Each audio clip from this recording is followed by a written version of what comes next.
Peut-être que j'aurais pu remettre un petit rouge à lèvres. Tant pis, on restera comme ça. Bonjour à tous et à toutes. La question du jour, c'est peut-on se maquiller tous les jours sans abîmer sa peau?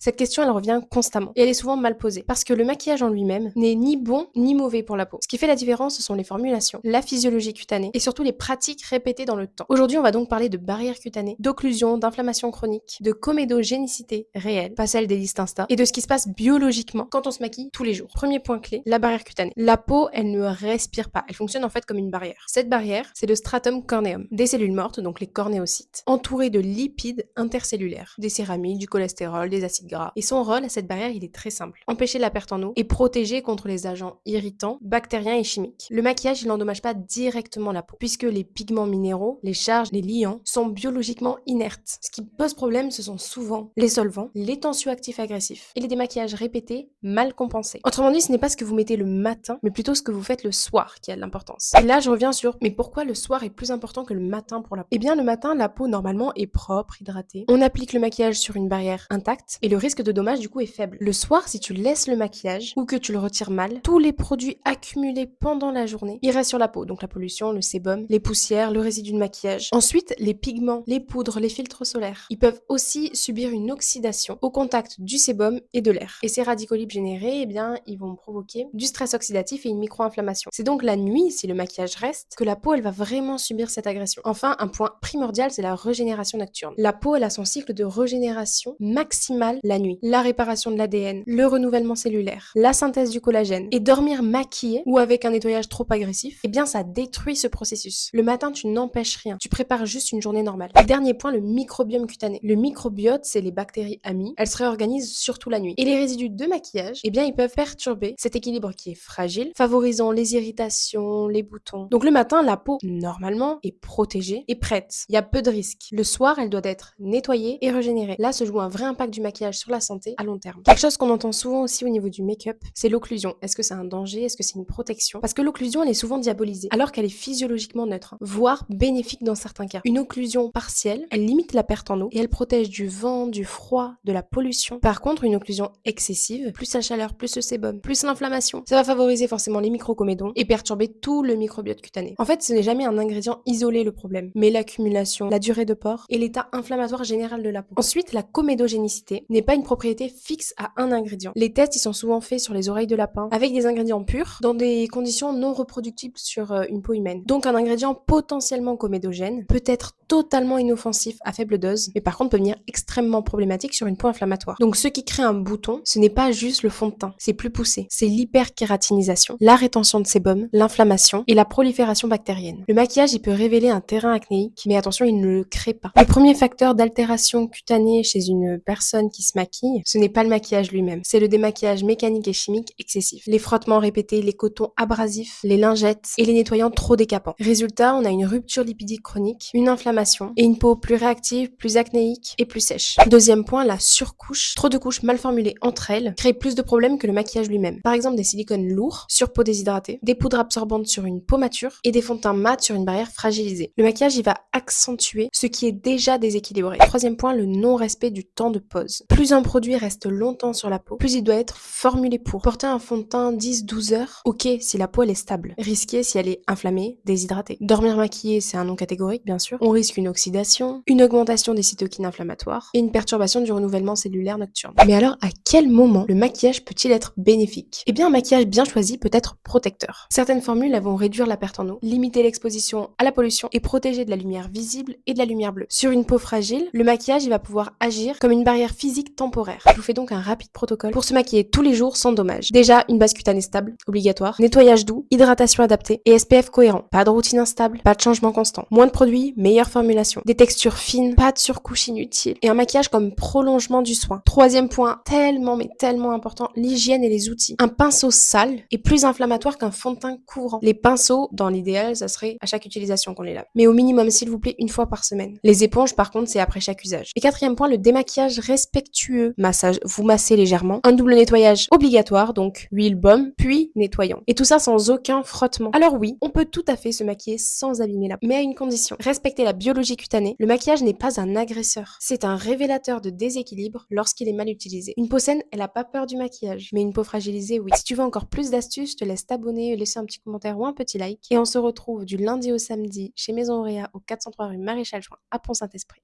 À très vite, bisous.